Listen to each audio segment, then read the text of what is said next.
Vamos lá. Então, boa tarde a todos. O meu nome é Matilde Santos, sou psicóloga educacional e hoje vamos ter aqui uma sessão especial para mim, porque eu queria muito falar sobre este assunto e partilhar convosco aquilo que eu tenho vindo a aprender também e aquilo que, no fundo, é a ciência para também conseguirmos dar às nossas crianças um bom desenvolvimento. Eu intitulei esta sessão como "Mas o que é que se passa aqui dentro?", porque muitas vezes não sabemos muito bem o que é que se passa dentro das cabeças das crianças. Então surgiu aqui este nome, porque muitas vezes não sabemos, não é? E fazemos esta pergunta, mas o que é que esta criança quis fazer ou dizer com esta atitude? Então partiu um bocadinho daqui esta ideia. Vou começar só aqui com duas curiosidades, falando também um bocadinho sobre os conflitos. É nos recreios das escolas do primeiro ciclo do ensino básico que ocorrem o maior número de conflitos entre as crianças, também entre as crianças e os adultos, porque é uma altura onde as crianças ainda não adquiriram estratégias para lidar com as frustrações ou com alguns conflitos que possam surgir entre os alunos. E uma outra é que o nosso coração é o primeiro órgão que é desenvolvido no nosso corpo e o cérebro é o último. Só até mais ou menos nos 23, 24 anos é que ele fica, aliás, 24, 25 anos é que ele se desenvolve por completo. Portanto, até nós já estudarmos tudo, quem vai para a faculdade, às vezes já está no primeiro emprego, ou no segundo ou no terceiro, só aí é que nós ficamos com o nosso cérebro, com a parte racional totalmente desenvolvida. Por isso é que muitas vezes ainda assistimos a algumas birras nos adultos, não é? Que nós não sabemos muito bem o que é que está a acontecer, exatamente porque nós ainda não temos esta parte racional totalmente desenvolvida e surgem aqui algumas perguntas.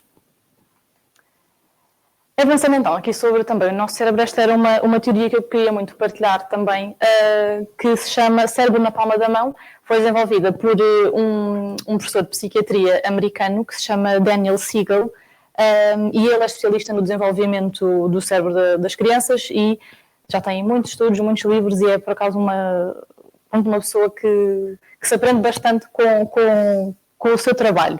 E então, explicando um bocadinho esta teoria. Portanto, fazendo assim à nossa mão, vamos fazer aqui como se fosse o nosso cérebro, portanto o nosso antebraço vai simular a nossa coluna vertebral, o nosso pulso, o nosso tronco cerebral, que é portanto, aqui esta zona onde o nosso cérebro se encaixa, digamos, e depois a nossa mão, o nosso punho, o cérebro propriamente dito.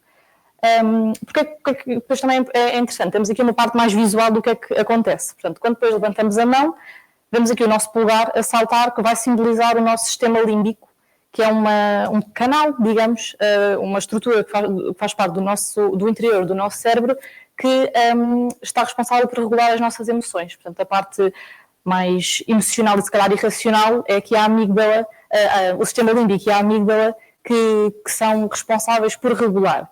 E quando fechamos a nossa mão, temos aqui os nós dos nossos dedos que vão simbolizar o nosso córtex pré-frontal, portanto esta zona do nosso cérebro, que é então a parte que vem um bocadinho mais tarde e que se desenvolve mais tarde, que é responsável pela parte mais racional das nossas ações.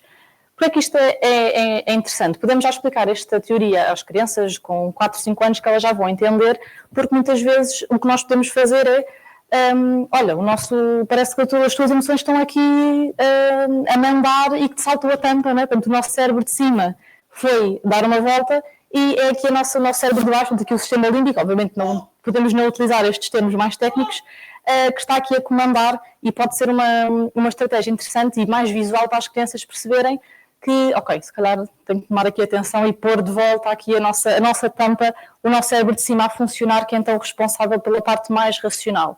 Muitas vezes quando assistimos a birras, não é, ou uma desregulação emocional, quer dizer que a tampa saltou e que só aqui o nosso cérebro de baixo é que está a funcionar. Isto porque se nós entrássemos dentro do cérebro de uma criança ou de um jovem, íamos entrar numa casa em construção. Portanto, já estariam ali algumas paredes, mas com muitos buracos, a faltar o telhado ainda, e nós adultos somos responsáveis então por cimentar bem estas paredes, estes tijolos, as telhas do telhado. É um papel nosso de ajudar estas crianças então a cimentarem bem estas estratégias, porque se nós entrássemos no seu cérebro era um bocadinho aquilo que nós íamos encontrar. O que é que eu ia também sugerir? A leitura destes 2 livros, não tem de ser logo de seguida, mas portanto, estes 2 livros, este é do Dr. Daniel Siegel, em conjunto com outra psicóloga, que é a Tina Bryson, é muito, muito interessante e explica o cérebro de uma criança de uma forma muito informal, digamos, com muitas estratégias também para crianças desde bebés até mais ou menos aos 12 anos, com também exemplos práticos ou testemunhos, digamos, de outros pais, e é muito interessante nesse sentido, dá para percebermos melhor como é que as coisas funcionam e o porquê, e depois também dá algumas estratégias para percebermos melhor como lidar com isso. E o outro livro, de uma pedopsiquiatra espanhola, que se chama Núria Núñez, tem um título um bocadinho intenso, que se chama As Crianças Também Se Deprimem, mas não fala apenas disto, fala também do desenvolvimento das crianças, de estilos de apego e de estilos parentais, que depois, aliás, vão levar a estilos de apego diferentes das crianças para com as suas figuras parentais, e depois aborda também alguns diagnósticos que muitas vezes nós adultos pensamos que as crianças não os têm, ou como assim uma criança pode estar deprimida, ou como assim uma criança pode estar, pronto, às vezes, mesmo com o nosso conhecido déficit de atenção e hiperatividade, este livro desmistifica muito e puxa-nos um bocadinho à realidade. Não, isto pode mesmo acontecer e muitas vezes não vem só durante o desenvolvimento, muitas vezes já existem traumas geracionais que se desenvolvem ainda quando a criança, ou quando o bebé está a ser desenvolvido na barriga também. Portanto, deixo estas 2 sugestões, sendo que o azul é um bocadinho mais simpático, o outro é mais intenso, mas os 2 muito interessantes. Mas antes, como é que nós chegamos aqui então ao nosso cérebro e a esta simulação toda? Portanto, explicar aqui os 2 lados, portanto, acho que já conhecemos aqui os 2 lados os 2 hemisférios do cérebro, portanto, o hemisfério esquerdo e o hemisfério direito, em que o lado esquerdo faz-nos pensar mais logicamente, pensar em frases e organizar aqui o nosso pensamento de uma forma mais lógica. Por outro lado, o hemisfério direito está encarregue de um lado mais criativo, de funções não verbais, de interpretação de sinais não verbais também, e portanto é um lado um bocadinho mais abstrato, mais criativo. Depois, por outro lado, também juntando aqui o lado de cima e de baixo, eu uso este termo muito pelo livro da teoria do cérebro na palma da mão e também pelo livro azul do cérebro da criança, porque realmente é mais fácil perceber o cérebro de cima ou o cérebro de baixo, no sentido em que o cérebro de baixo é mais primitivo, mais emocional, e o cérebro de cima é mais racional, e aqui também é um bocadinho por aqui. Portanto, o cérebro primitivo faz-nos agir instintivamente e tomar decisões de sobrevivência. Muitas vezes, quando nós dizemos aquela pessoa teve mesmo sangue frio para lidar com aquela situação, muitas vezes foi aqui o nosso cérebro primitivo, também conhecido como cerebelo, também uma estrutura mais pequenina, como se fosse um cérebro pequenino encaixado aqui atrás, que nos faz agir instintivamente. E muitas vezes, quando nós, já adultos naturalmente, temos este sangue frio, vem um bocadinho por aqui, é esta ação, este sentido de sobrevivência que vem daqui. E depois, por outro lado, temos o cérebro límbico, também já a puxar aqui do sistema límbico que falámos há pouco, guiamos em direção a conexões, a relacionamentos, portanto, lida mais com a parte emocional. Por um lado, temos um cérebro que lida mais com a memória e a outra com decisões mais éticas, morais. Porque é que eu digo memória aqui sobre o cérebro primitivo? Porque vai-nos puxar exatamente para quando nós éramos bebés, não é? Aquelas reações que nós tínhamos, vem um bocadinho deste cérebro primitivo e instintivo. E, portanto, vai puxar aqui essa memória. E o cérebro límbico, exatamente pelas conexões, relacionamentos, portanto, decisões morais, éticas, parte um bocadinho daqui. Portanto, é quase como se o nosso cérebro tivesse múltiplas personalidades, não é? Parece que agimos, às vezes, de uma forma racional, outras racional, umas vezes mais ponderada, outras vezes mais reativa. É como se tivéssemos muitas personalidades e fôssemos pessoas diferentes em momentos diferentes. E a verdade é que somos mesmo, não é? Porque se pensarmos também nos nossos relacionamentos, nós não agimos da mesma forma com os nossos colegas, que agimos com os nossos pais ou com os nossos amigos, e parte um bocadinho daqui, nesta adaptação natural que nós também temos, que depois também é influenciada pelo nosso estado de espírito, ou seja o que for. Agora, nossa primeira dinâmica que eu gostava que fizéssemos? Portanto, isto não vai aparecer nada. O que é que eu gostava que fizéssemos aqui na sala e em casa, quem nos estiver a ver? Agora foi um bocadinho de televisão, mas é verdade. Quando gostava que fizessem assim com a mão, por favor. E depois gostava que levassem a vossa mão ao vosso queixo.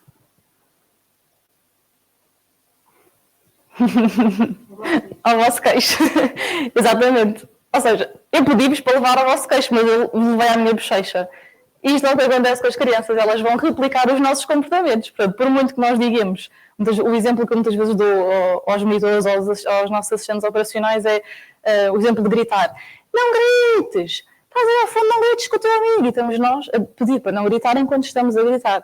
E é assim que as crianças aprendem, não é? Com esta replicação, esta dinâmica muito engraçada, porque há muitas pessoas que ficam, ei, bochecha, queixo, então pediste uma coisa, estás a fazer outra, o que é que se está a passar? Mas no fundo é isto que acontece, as crianças depois ficam um bocado confusas com, então, o que é suposto eu fazer, não é? Esta figura de referência pede-me para fazer outra coisa, faz-me outra e ficam ali um bocado em que é que eu confio. Surge aqui alguma confusão. E agora, um outro vídeo que eu gostava de passar também um bocadinho neste sentido, ver se isto está a funcionar. It looks like rain again today. The clouds gather and fill the sky. Don't know how to talk to you, just know how to say goodbye. Have you actually got a driver's license? I don't think so. Go back where you came from. Learn to speak English. Go back where you came from.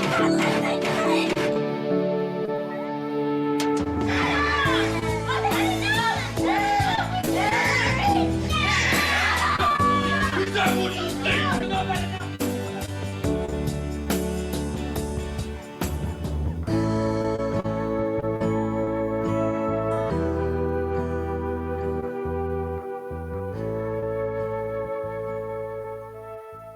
Portanto, é um vídeo um bocadinho intenso, confesso, mas a verdade é que isto sim também acontece. Portanto, efetivamente as crianças vão repetir os nossos comportamentos e se virmos bem, portanto, muitas construções sociais que nós temos hoje em dia também vêm desta questão familiar ou mesmo social que nós ouvimos e depois acreditamos ser verdade.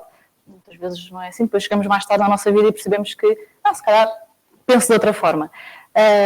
E esta última cena do vídeo, não sei se perceberam bem, mas portanto, era uma senhora deixou cair as compras e houve um senhor que foi ajudá-la a levantar e depois a criança, naturalmente, que foi também ajudar. Portanto, obviamente que também de um lado mais, se calhar, racional, naturalmente nós não vamos sempre agir da melhor forma e que vamos cometer erros e que se calhar também vamos gritar e que se calhar também podemos estar num dia mais chato e atiramos com qualquer coisa sem querer, é natural, não é? Isto serve um bocadinho para mostrar que existe também outro lado que nós podemos melhorar e mostrar que não tem de ser sempre tudo mau, digamos, ou que nós não temos necessariamente de que o nosso comportamento seja liderado só pelas nossas emoções. Há aqui um lado racional também muito importante que deve ter espaço. Ok. E chegamos então aqui a uma parte mais difícil, eu diria, mas que eu achei também muito interessante. Esta parte tirei muita informação e depois adaptei naturalmente do segundo livro que vos falei, das crianças também deprimem, portanto desta parte também sobre os estilos parentais e os estilos de apego e pronto, digo já que são 4, portanto, temos 2 e de seguir outros 2 e o último é que será aquele que nós queremos caminhar para. Vamos ter sempre um bocadinho de cada um, mas o último é aquele que é assim o perfeito. Mas como nada é perfeito, é difícil termos só o último. Então, vamos começar pela educação autoritária. Portanto, alguns exemplos deste tipo de estilo parental. Vais fazer isso porque eu te mando, porque eu sou teu pai. Assim que via o meu pai, começava a tremer e ensinou-me a respeitá-lo e a não incomodar. Não é? Isto não é bem respeito, é mais aqui um medo. As meninas é que choram. Portanto, um estilo muito rígido, se calhar que os nossos avós estariam mais habituados a ver hoje em dia Espero que não seja tanto assim. Mas o que é que depois este tipo de educação, este tipo de afirmações frequentes, não é? Podem levar a que as crianças sintam que as suas necessidades emocionais e afetivas não estão a ser satisfeitas. Portanto, há aqui depois leva a um apego evitativo, não é? De eu evitar estas minhas figuras de referência, eu nem sequer as quero incomodar para não sofrer as consequências, digamos, não é? Porque se eu não posso chorar, não posso estar mais frustrado ou fazer aqui uma birra, vou levar logo por tabela, passo a expressão, ou ser castigado, nem sequer vou tentar, não é? Vou-me já afastar, que é para depois não ser pior mais tarde. Portanto, estas crianças ficam muitas vezes com medo dos pais, mas depois também os idealizam. Portanto, há aqui um paralelismo interessante que é, eu tenho tanto medo de ti, mas ao mesmo tempo ou seja, a criança quer ser tão perfeita para não sofrer depois consequências negativas.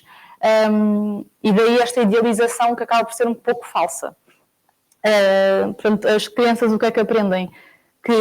A esconder as emoções, são muito imaturas, negam dificuldades, têm dificuldade também em pedir ajuda, ou mesmo a aceitar que não estão a conseguir fazer ou lidar com determinada coisa sozinhos. E depois acabam por sentir que não merecem amor ou que não precisam do amor sequer e tornam-se muito ansiosas e autoexigentes também. Por outro lado, um lado completamente contrário, temos a educação permissiva, que é diferente da passiva, mas essa é a seguinte. Portanto, o que é a educação permissiva, que é completamente contrário à autoritária? Só quero que o meu filho seja feliz. Se eu puder evitar, ele não vai sofrer. Se tu ficas mal, eu fico pior. Portanto, é quase viver as emoções da criança nas nossas próprias emoções. Portanto, é tentar que aquela criança seja o mais protegida possível e para que não sinta nenhuma dor, não é? Porque estas emoções fortes, eu costumo dizer que não há emoções nem positivas nem negativas, há umas que são mais agradáveis e outras mais desagradáveis de sentir, porque elas todas são positivas para o nosso desenvolvimento. Mas há umas que nós não gostamos muito de sentir, não é? E, por norma, estes pais não querem que estes filhos sintam este tipo de coisas. Portanto, então é que isto muitas vezes vem de alguma compensação que os pais sofreram quando também eram mais novos das suas figuras parentais e querem agora, ou seja, como muito possivelmente a sua educação foi muito complicada e muito difícil e se calhar com um estilo autoritário, tornam-se completamente o oposto. E porquê? Porque também não sabem fazer melhor, não é? Só sabem aquilo que não querem fazer, mas isso muitas vezes é muito 8 ou 80, não é? Muito absolutista. E todos nós que lidamos, ou já lidamos com crianças, as coisas não podem ser 8 ou 80, ou preto no branco.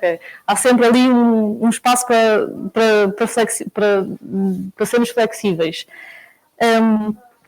Muitas vezes estes pais não sabem lidar com as dificuldades dos filhos, portanto tornam-se também muito imprevisíveis, porque acontece qualquer coisa e como é que eu agora faço, para onde é que eu me viro, e a criança também sente essa instabilidade e depois também não sabe muito bem a quem confiar, não é? Temos muitas vezes de respirar fundo, mesmo que nós não estejamos calmos, temos de manter a calma e tentar mostrar à criança que está segura dentro do possível. E muitas vezes estes pais também colocam a responsabilidade do bem-estar deles próprios nos filhos. Portanto, ou seja, eu só estou assim porque tu fizeste uma birra, ou só estou assim porque tu gritaste, ou choraste, ou portaste mal na escola. Muitas vezes é isto. Eu só estou irritado porque tu te portaste mal na escola, como se fosse responsabilidade da criança regular os pais, não é? Aquilo que eu costumo dizer muitas vezes nas sessões com os meninos e com os meninos, nós somos os únicos responsáveis pelo nosso próprio bem-estar. Sejam crianças, jovens, adultos, os pais, os avós, os tios. Nós é que somos responsáveis pelo nosso bem-estar. Se há alguma coisa que não está bem, temos de ser nós a tentar fazer com que nós nos sintamos melhor. Não necessariamente mudar a situação, porque há coisas que não estão no nosso controle, mas nós sentirmos melhor não depende do que o outro vai fazer, vai dizer, vai pensar. E muitas vezes estes pais, com este tipo de estilo, fazem isso. E naturalmente depois as crianças se sentem muito culpadas. Daí depois também se tornarem muito exigentes, pois só têm atenção quando incomodam, quando se portam mal. E muitas vezes nós dizemos, só está a chamar a atenção. E essa atenção está a ser dada, né? Estamos a responder a esse pedido de atenção, porque se ele está a ter este tipo de comportamento, por alguma razão não é? E se não é adequado, devemos intervir. Não necessariamente sempre a castigar ou ter consequências, mas tentar perceber de onde é que ele está a vir para mudar, não é? E isto muitas vezes não acontece, portanto, tornam-se um pouco autónomas, muito imaturas e com uma inteligência emocional pouco desenvolvida. Resumidamente, o que é uma inteligência emocional desenvolvida? É conseguimos ir aprendendo ao longo da nossa vida como lidar com determinadas emoções. Portanto, isso é, no fundo, é termos uma inteligência desenvolvida, é termos estratégias para lidar com o que estamos a sentir. De preferência, estratégias adequadas, mas isto depois também é outra tangente. Vamos então aos outros dois. Portanto, a educação passiva, como eu disse há pouco, é diferente da permissiva, e esta educação passiva exemplifica-se muito com estas frases de deixa-me em paz, estou ocupado, não sabe brincar sozinho, ou seja, pôr um bocado a responsabilidade da educação para a criança, ela que se desenrasque, digamos. Ou então, por outro lado, parabéns, meu querido, és perfeito, és a melhor coisa da minha vida. Quase como se a criança fosse tão imaculada que tudo, ou as poucas coisas que faz bem, tipo, és perfeito, não mudes. Tipo, não fui eu que estive ali implicado a fazer, foi a criança que fez sozinha. Isto vai mostrar que, ok, então se eu sou perfeito, posso fazer, entre aspas, o que eu quiser e está tudo bem. Aqui uma expressão mais informal é aquilo que nós muitas vezes ouvimos dizer como crianças mimadas. Não é? Muitas vezes têm aqui uma educação mais passiva, deixam fazer tudo e depois quando existe aqui alguma contrariedade não sabem muito bem lidar com ela, porque pronto, mas eu sou perfeito, então eu não posso morder o meu amigo, não posso atirar pedras assim, sem atenção nenhuma. Estes são exemplos que às vezes me surgem. O que é que acontece então com estes pais? São muitas vezes indiferentes, não é? E depois contraditórios. Num dia não há mal ele atirar pedras não sei para onde, e no outro dia já é terrorífico. Porquê? Porque atingiu alguém. Mas é que no dia anterior não houve problema, porque felizmente não aconteceu nada. Portanto, há aqui muita contradição. Depois são pouco acessíveis também ao nível efetivo, não é? Porque não há esta explicação, não há este cuidado, esta atenção que é precisa dar às crianças. Tratam depois, muitas vezes, a um nível das necessidades básicas, fisiológicas, portanto, da alimentação, do sono, da higiene, mas depois a um nível emocional já não é comigo, não é? Um bocado, olha, desarrasca-te. Mas depois, quando falamos sobre isso, não, mas a criança come, a criança tem roupa lavada, e o resto, não é? A parte afetiva também é muito importante. Aqui tornam-se crianças com muitas dificuldades em pedir ajuda, porque lá está, nunca sabem muito bem com o que contar. São muito desorganizadas, mesmo a nível também do pensamento e das emoções, e depois normalmente também surgem alguns problemas com a autoridade porque não sentiram que havia alguma autoridade durante o seu desenvolvimento. E isto faz com que haja muitos problemas com os professores, porque agora os meus pais não me estão a impor regras, agora esta professora desconhecida, ou este professor desconhecido, que vai dizer que eu não posso gritar ou estar a perturbar a sala. Isto depois também faz com que sejam crianças com pouca confiança em si e nos outros, principalmente nos pais. E, infelizmente, tornam-se crianças com mais facilidade a se tornarem vítimas, seja de algum tipo de abuso, de violência, isto porque lá está, não sabem pôr limites. E muitas vezes, quando depois têm alguma atenção, vão atrás dela, sem saber distinguir o que é certo e o que é errado. Por outro lado, temos então a educação assertiva, que é, digamos, a melhor, mas naturalmente, como eu também já disse, é impossível termos sempre o mesmo estilo ou seguirmos 100% do tempo um tipo de orientação. Não faz mal. Portanto, alguns exemplos. O que é que queres vestir hoje? A vermelho ou a azul? Há aqui opções, um bocadinho de controle à criança, autonomia. Não fizeste os trabalhos de casa, já sabes que não jogas PlayStation. Portanto, que o já está em negrito e em maiúsculas, no sentido de a criança, não é surpresa para a criança que não vai poder ter aquela satisfação. Ou não deve ser. Ou seja, quando existe aqui algum castigo, alguma consequência mais negativa, tendo em conta alguma situação, o melhor é a criança já estar de certa forma preparada, não é? Um exemplo que eu dou muito aos pais é vão ao parque, não é? E no final da hora do parque é preciso ir embora, as crianças muitas vezes fazem aquela birra de querer ficar, não querer ir embora. O que é que devemos fazer para contrariar isso e também lhes dar alguma autonomia? Daqui a 10 minutos temos de ir embora, ok? Daqui a 10 minutos é preciso ir para casa, fazer higiene, almoçar, pronto, seja o que for. Quando faltarem 5, olha, faltam 5 minutos, está bem, estou aqui à espera, mas brinca à vontade, só tens 5 minutos, daqui a 5 vamos embora. Portanto, estamos aqui a preparar, a antecipar um bocadinho esta desilusão, pronto, que vai existir naturalmente.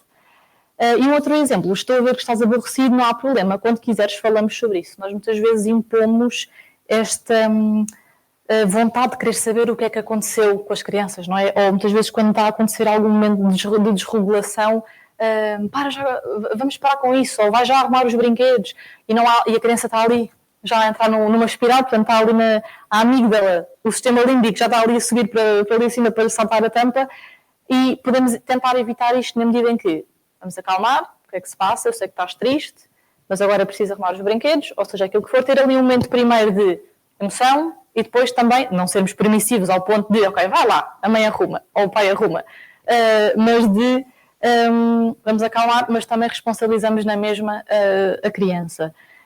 Ou então, por outro lado, okay, dar espaço, nós muitas vezes adultos também não queremos falar sobre determinadas situações que aconteceram, ou no trabalho, ou em algum tipo de relacionamento, porque é que vamos forçar as crianças a falar sobre isso, não é? Se ela não quer naquele momento, ok, podemos demonstrar que é importante que fale sobre isso, que externalize o que está a sentir, mas também ao seu tempo, não é? Não é necessário estar ali a forçá-la nesse sentido. Portanto, o que é que estes pais acabam por demonstrar? Uma disponibilidade de forma incondicional, portanto, atendem também, estão atentos aos filhos, seja numa brincadeira ou no fundo, demonstram segurança para aquela criança.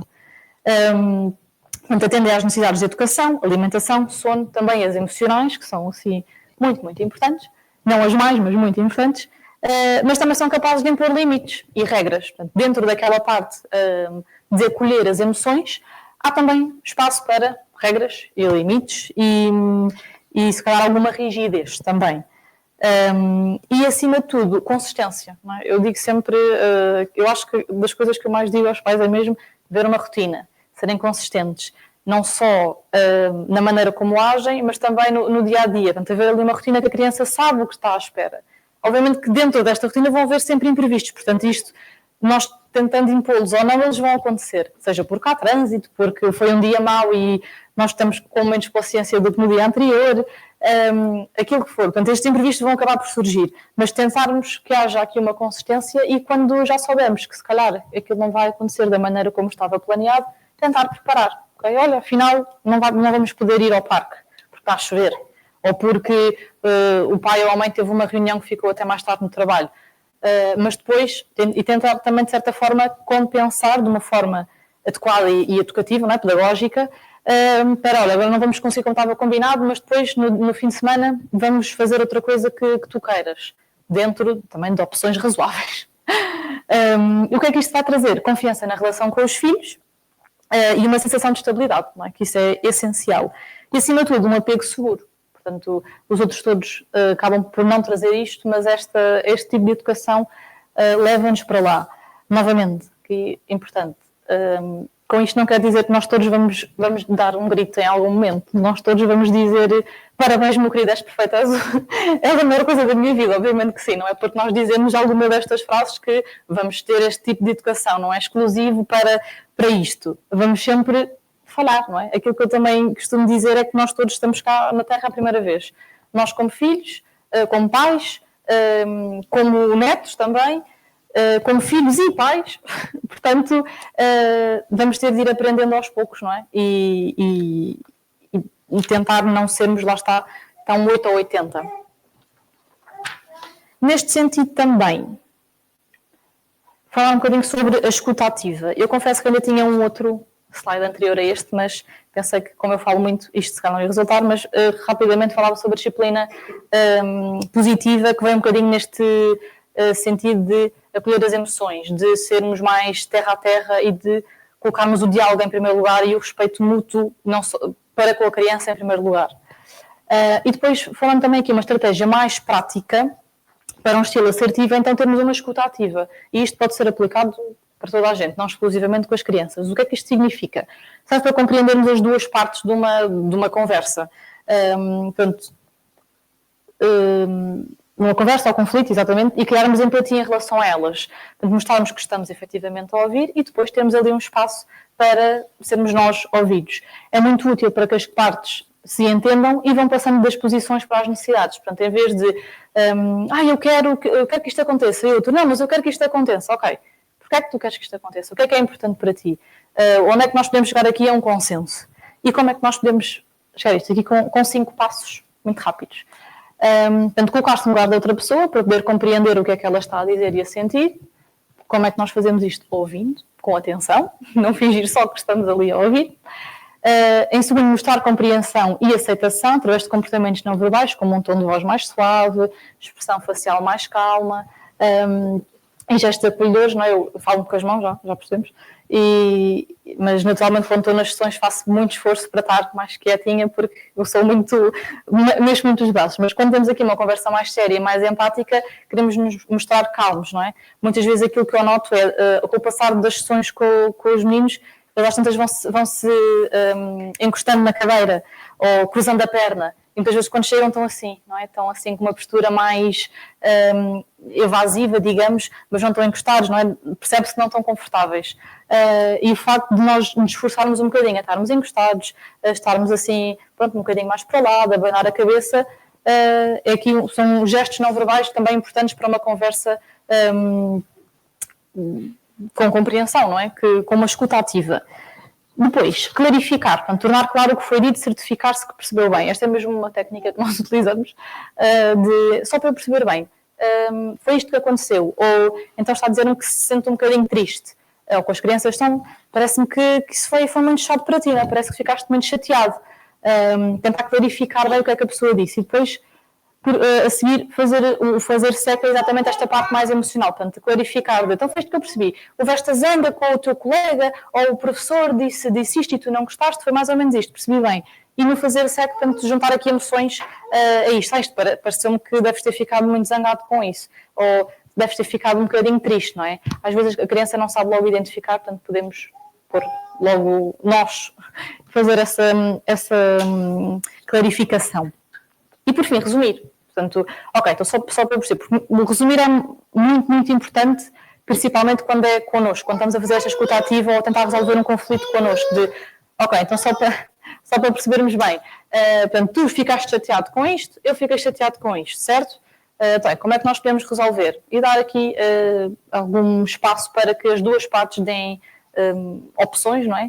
Para que depois chegue a um consenso.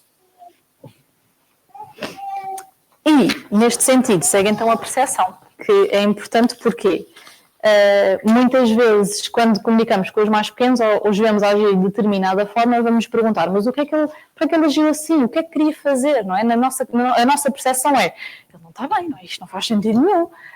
Então agora está aqui, desatou a correr no meio do centro comercial, por exemplo.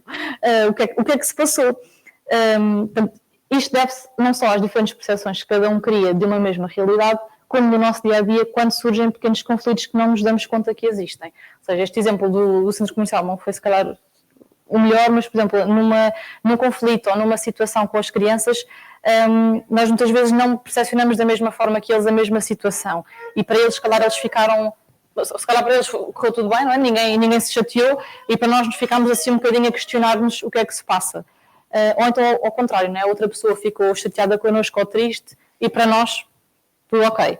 Portanto, muitas vezes também não sabem fazer de outra maneira e nós vamos tentando, não é? Às vezes também surge. E perguntar-vos, nesta imagem, o que é que veem?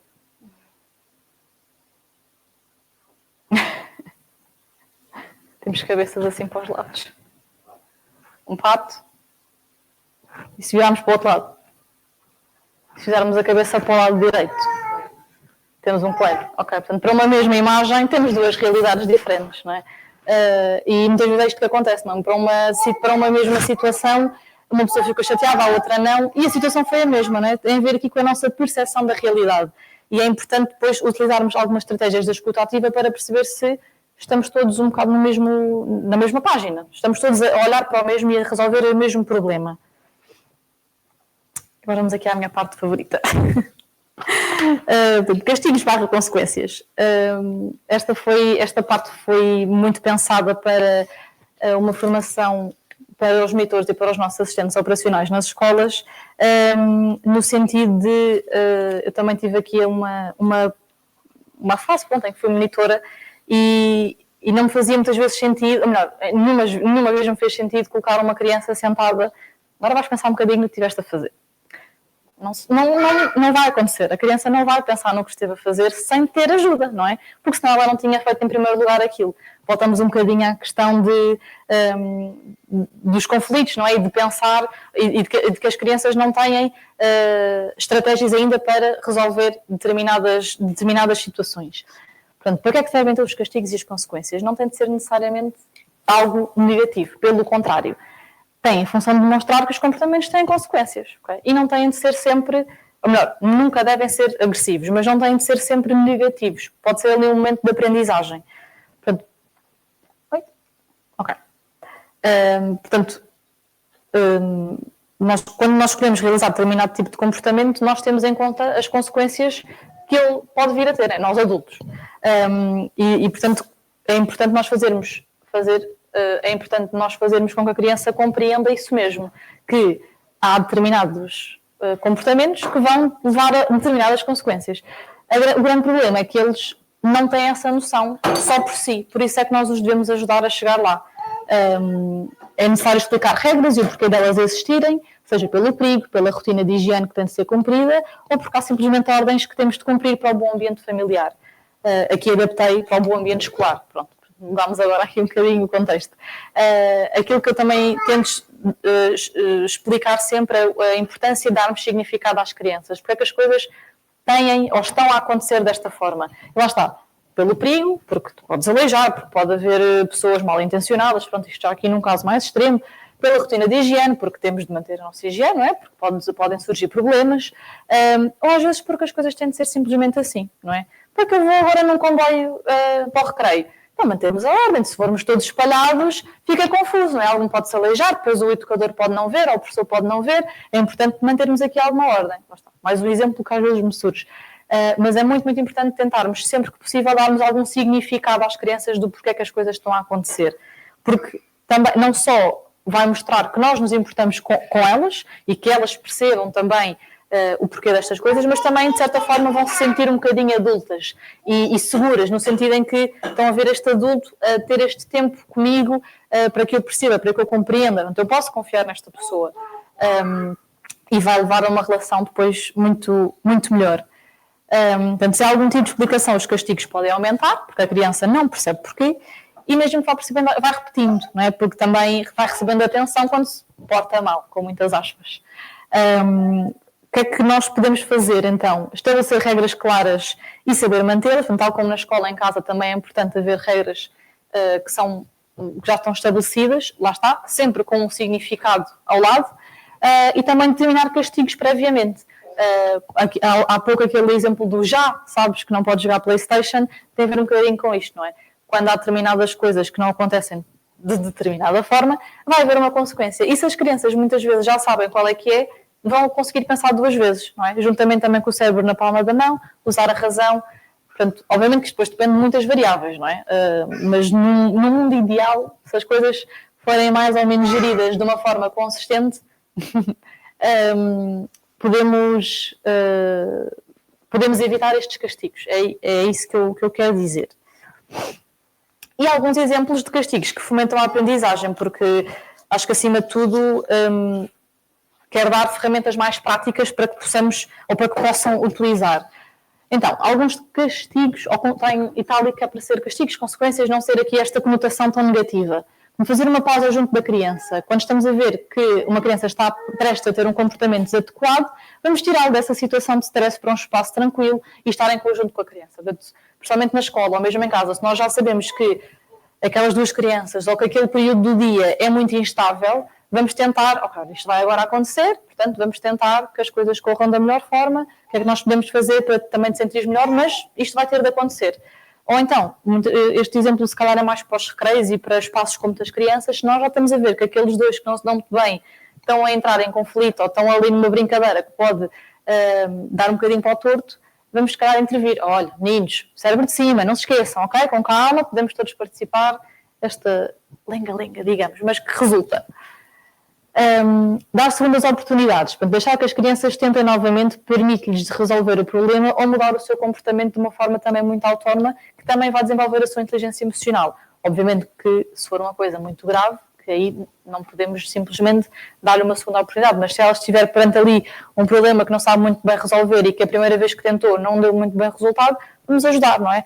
Mas tenta, vamos lá, o que é que tu achas que se pode fazer? Como é que achas que isto se pode resolver? E tentar dar aqui uma nova oportunidade. E mesmo com coisas, se calhar, sei lá, algumas mordidas ou alguns empurrões assim mais suaves, não podemos fazer isso. Como é que tu achas, como é que nós podemos resolver isto de uma forma melhor? E tentar que eles também cheguem sozinhos, e se não conseguirem, nós também damos uma ajuda. Questionar, não é? Isto surge tudo, esta é se calhar a resposta aqui para toda a sessão, que é, mas o que é que se passa ali dentro? Vamos perguntar-lhe o que é que se passa ali dentro, não é? Porquê é que esta criança agiu assim? Porquê é que tu agiste dessa forma, não é? Isto não faz muito sentido, o que é que tu querias fazer? Se calhar, em determinadas situações, podemos levar um bocadinho para a comédia, pôr ali um bocadinho de brincadeira à mistura, mas se for, obviamente, uma coisa mais grave, em pôr ali aquele limite de isto não pode ser, o que é que tu querias fazer, não é? E explicar o porquê, sempre que possível, e mostrar também depois outra solução mais adequada para resolver aquele problema.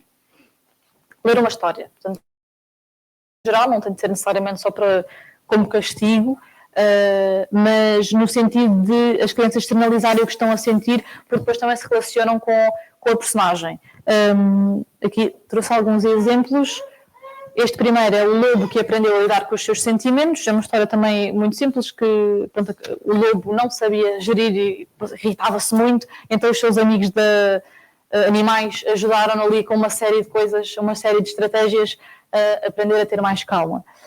O segundo, Damião, a toupeira furacão, é, pronto, como o nome indica, um animal, uma toupeira que muito desregulada, portanto andava sempre de um lado para o outro e não se conseguia controlar, e é muito bom para crianças um bocadinho mais hiperativas, para ajudar a ter mais calma, e também no sentido da criança se relacionar não sou só eu, também há histórias sobre isto. O unicórnio e o cavalo fala um bocadinho sobre a empatia e sobre também ajudar o próximo. E por fim a Bluey, eu só trouxe esse exemplo de desenho animado, e a seguir também vamos ver um vídeo da Bluey, porque são realmente uns desenhos animados muito, muito educativos.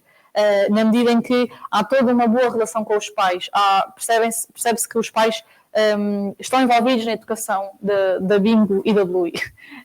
E já existem muitas histórias, puzzles e muitas coisas relacionadas com estes desenhos, portanto recomendo também estas histórias. E por fim, resolver o problema em conjunto, não é? Um bocadinho também, juntando um bocadinho de todos, portanto, estarmos em conjunto com a criança. Como é que nós podemos fazer isto? E se calhar até podemos fazer o desenho. Aqui não está o desenho está a seguir. Mas podemos ler a história em conjunto, dar aqui uma segunda oportunidade. Ou muitas vezes, nós próprios, quando às vezes podemos errar, mostrar, olha, vou tentar outra vez, não é? Vou dar uma segunda oportunidade. E, novamente, a parte da modelagem e de ver o adulto a fazer desta forma vai incentivar esse comportamento. E aqui um pequeno exemplo de resolver o problema em conjunto.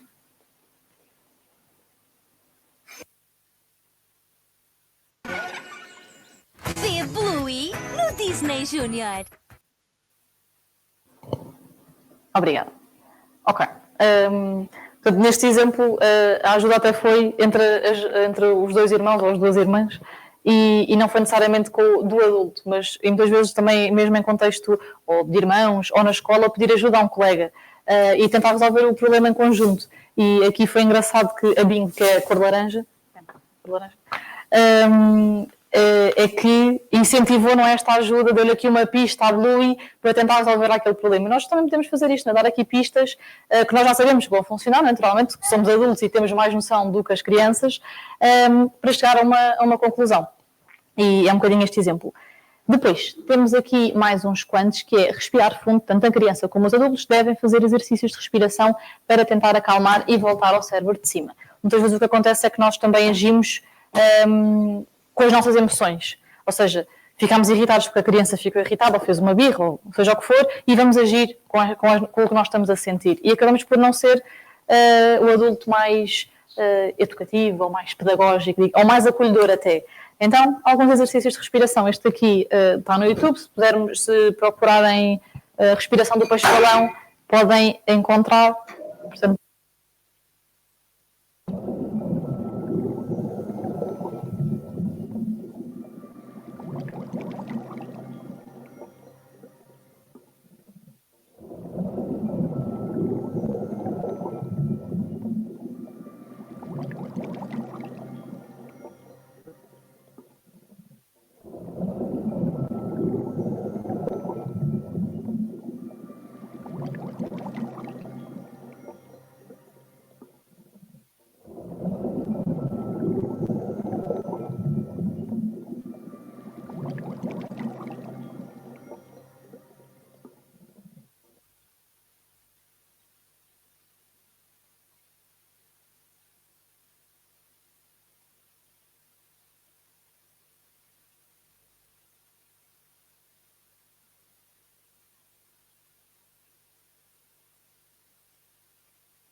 Ok, obrigada. Desculpem aqui o problema técnico, mas, portanto, podemos usar este exemplo. Há um também muito rápido com a mão, portanto, fazer... E, novamente, se nós explicarmos às crianças previamente como é que isto funciona, okay, vamos respirar com a mão, bora lá, todos juntos, e fazemos, e já é muito mais fácil. Outros exemplos, portanto, fazer um desenho, era o que eu estava a fazer há pouco, portanto, fazer também um desenho em conjunto com a criança, vamos tentar deitar cá para fora o que é que se passa, pode não ser naquele exato momento em que a criança precisa de atenção, não é? Precisa de que se acolham aquelas emoções mais intensas, mas depois mais tarde tentar externalizar aquilo que a criança sentiu através do desenho. Depois também dar duas opções, eu dou este exemplo uma data de vezes, também para dar uma sensação de controle às crianças de, olha, hoje não podes vestir calções porque está muito frio. Queres quais calças? Estas das riscas ou estas lisas? Exemplos tontos que me surgem. Ou não podes bater, não podemos bater. Mas olha, se fizeres festinhas, ou por exemplo, se bateres numa almofada, assim não te aleijas e também não aleijas ninguém. Podemos tentar levar esta raiva, vamos pegar aqui nesta almofada e dar-lhe aqui uns socos assim devagarinho. Tentar externalizar, porque nós naturalmente também é o nosso instinto, é um bocado mais agressivo. Mas claro que nós com a noção das consequências temos de tentar adequar, não é, estes instintos. E por fim, ter um espaço de relaxamento. Portanto, em casa pode ser mais facilmente o quarto, ou uma almofadinha, um cantinho, que a criança sabe que ali precisa ir ali para o meu cantinho e vai respirar, vai se acalmar, vai se autorregular e depois partem para a atividade que estão a desenvolver. E isto também nas escolas é muito interessante, também ter um espaço que as crianças sabem, ok, vamos ali para o cantinho e respirar fundo. Não servir, principalmente como castigo, ok, no sentido, como castigo negativo. Ou seja, ser um espaço em que a criança sabe que ali está segura, que se pode acalmar. Depois podemos ir junto ter com ela, falar um bocadinho e acalmar um bocadinho, mas não ser necessariamente como, não vais brincar, vais para o espaço de relaxamento. Um bocadinho contraditório. Oi, temos o peixe outra vez, ok. E também estamos quase a terminar, trocar o não pelo faz antes assim. Porquê é que isto é importante? Algumas crianças ouvem muitos não podes. Não podes gritar, não podes bater. Frequentemente sabemos o que queremos que não aconteça, então começamos com a palavra não. Falhamos em promover o comportamento positivo que queremos que aconteça.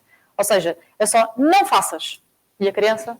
Ok, então o que é que eu posso fazer? E vai andar um bocadinho à procura de outra coisa, que pode ser adequada ou não. Portanto, olha, em vez de bater, dá festinhas, é tal história. Em vez de os exemplos que eu tenho, não saias, está muito frio. Olha, porquê é que não brincas cá dentro de casa, por favor? Que está muito frio para brincar lá fora. E dar também alguns exemplos. Ou temos estes jogos, ou temos estas brincadeiras. Qual é que preferes? Não batas no teu irmão. Passa a ser, ali também começa com não, mas é diferente. Não te esqueças que temos de brincar com cuidado com os colegas. Ou então, brinca mais devagarinho, com mais calma. Se calhar o teu amigo não está a gostar muito, não é? Com mais calma. Não pintes no tapete, passa a ser, por favor, pinta-nos numa folha em cima da mesa. Não é? Em vez do não faças, não aquilo, não grites, não digas isso. Então diga o quê? Não é? E anda sempre um bocadinho a tentar acertar, mas falhamos um bocadinho em promover o que é adequado, digamos. Então, resumindo aqui a nossa sessão. Depois, no final, temos só uma rápida dinâmica, que é engraçada. Então, a criança aprende a perceber como é face ao mundo e aos outros e como chama a atenção do mundo e dos outros através das suas figuras de apego. Portanto, as suas figuras parentais, muitas vezes, e as suas figuras de referência, é através desta relação que depois vai ver as próximas relações na sua vida. Muitas vezes a criança não tem noção das consequências das suas ações e cabe ao adulto ensinar e educar para possíveis perigos, mostrando a forma mais correta de agir. Claro que, entre aspas, porque, novamente, a questão da percepção pode ser mais correta para uma pessoa, pode não ser para outra, mas tentar equilibrar dentro também das normas sociais em que todos vivemos. Não vamos sempre agir da melhor forma, nem saber sempre o que fazer. Não é? Portanto, esta é só uma pequena sessão para partilhar um bocadinho de conhecimento e de estratégias mais adequadas. O importante é reconhecê-lo e manter o foco no objetivo de educar futuros adultos funcionais e autónomos. Acho que esse é, ou seja, antes de nós tomarmos determinadas decisões ou de agirmos de determinada forma, pensar o que é que isto vai implicar na criança, não é? O que é que isto pode demonstrar para aquela criança no futuro. E por fim, mostrar que as ações têm consequências fomentando a aprendizagem para o futuro ao acolher emoções fortes. Novamente, não ser necessariamente negativas ou positivas, mas intensas. E então, para terminar, se aí em casa puderem fazer também esta atividade de agir, vou então partilhar convosco aqui, partilhar não, dar-vos aqui uma caneta e uma folha. Nada.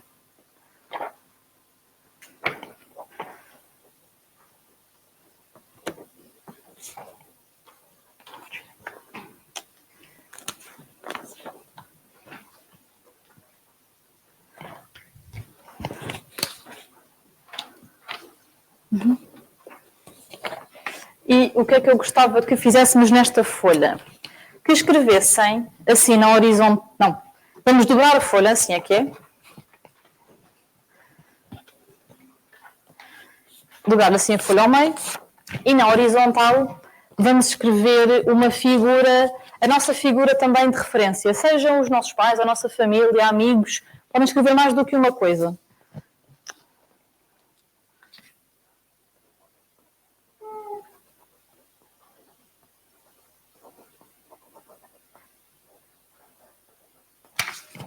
Portanto, ficar algo deste género.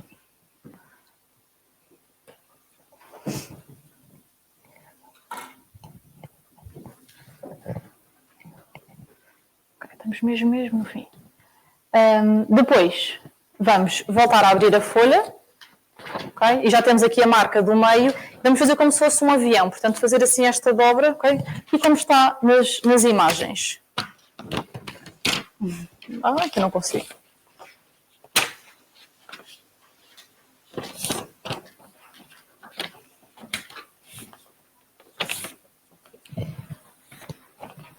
E vamos seguir ali os passos. Estou meio a fazer mal. Eu estou a fazer mal. E ninguém me diz nada. Exatamente. É com a folha ao meio é que fazemos o... Vamos agora dobrar novamente e descobrir o meio. Eu é que já estou desregulada.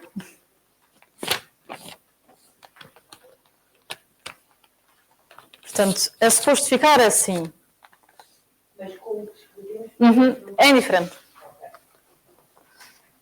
Ou seja, ao meio, faça isso, mas não com a folha dobrada. Abra tudo. Agora ao meio. Não, ao meio mesmo. Ao meio? Exatamente. E agora, estas pontas é que vão para o meio. Assim é que eu já não faço isto há algum tempo. Ok.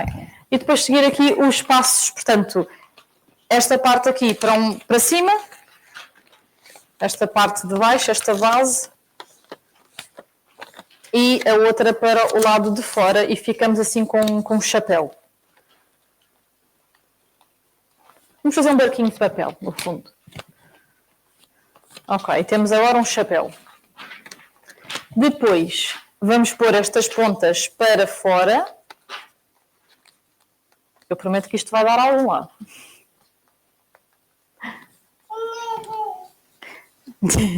E depois vamos abrir o chapéu e dobrá-lo para o outro lado. E ficamos assim com um quadrado. Okay? Portanto, ele estava assim. Vamos abrir e fica assim. Estamos todos? Depois juntamos estas pontas para cima.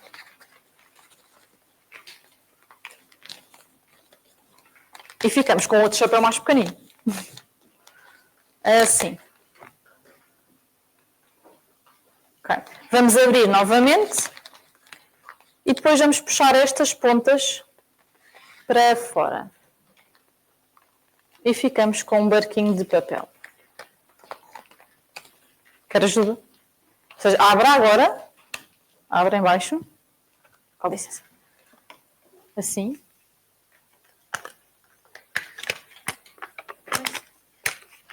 E estas pontas agora é que são para cima. Não é preciso ficar perfeito.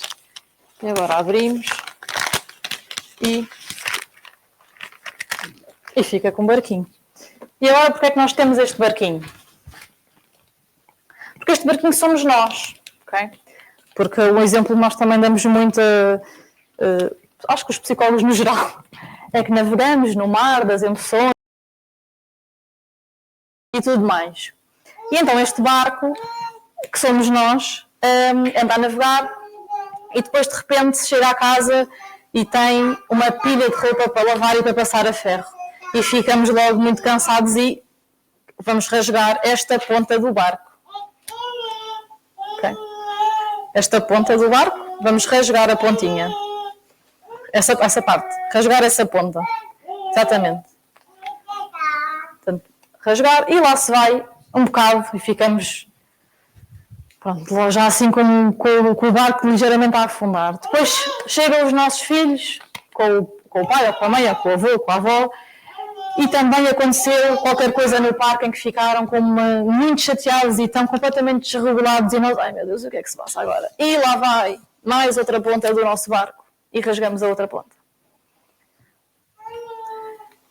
E depois chegamos à cozinha e esquecemos de tirar a comida do congelador e não há jantar. Não há bifes, não há peixe, não há os espinafres para fazer uma lasanha, não há nada. E vai esta ponta do meio, ok? E lá vai ela também do nosso barco. E às tantas, agora vamos aos poucos desfazendo o barco que fizemos. Okay? Às tantas, nós vamos, ok, o dia já acabou, foi-se buscar frango assado, fizeram-se os ovos mexidos e chegamos ao quarto. E temos aqui o nosso colete salva-vidas. Dobra a frente. Dobra a frente. E temos o nosso colete salva-vidas. Tem de desfazer o barco, desfaça mesmo as dobras todas. Ficamos assim com um colete, que é o que nós escrevemos inicialmente. Portanto, é aqui o nosso apoio que vai sobrar quando nós chegarmos à cama. Pronto, este dia já acabou, agora vou descansar e sentimos este conforto destas pessoas que escrevemos inicialmente. E é isto. Espero que tenham gostado. Ai, onde é que eu pus o comando? Está aqui.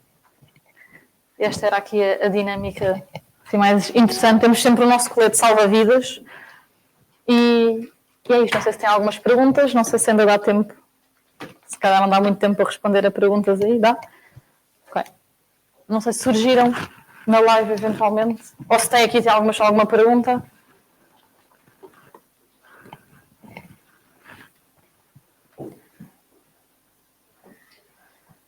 Mas podemos ir vendo aqui. Se alguém tiver alguma pergunta que possa escrever aqui nos comentários, ou então qualquer dúvida também, ficam aqui com o meu e-mail, matilde.santos@jf-campodorico.pt. Então a última parte será sempre igual ao e-mail da junta. É isto. Espero que tenham gostado. Que tenha ido ao encontro do que estava à espera, ou não, mas que saiam daqui com um bocadinho mais de conhecimento de como lidar aqui com as nossas crianças e mesmo também do nosso cérebro e das nossas relações, porque é que algumas coisas acontecem, às vezes não temos resposta, outras nós tentamos gerir da melhor forma. É isto. Muito obrigada a todos.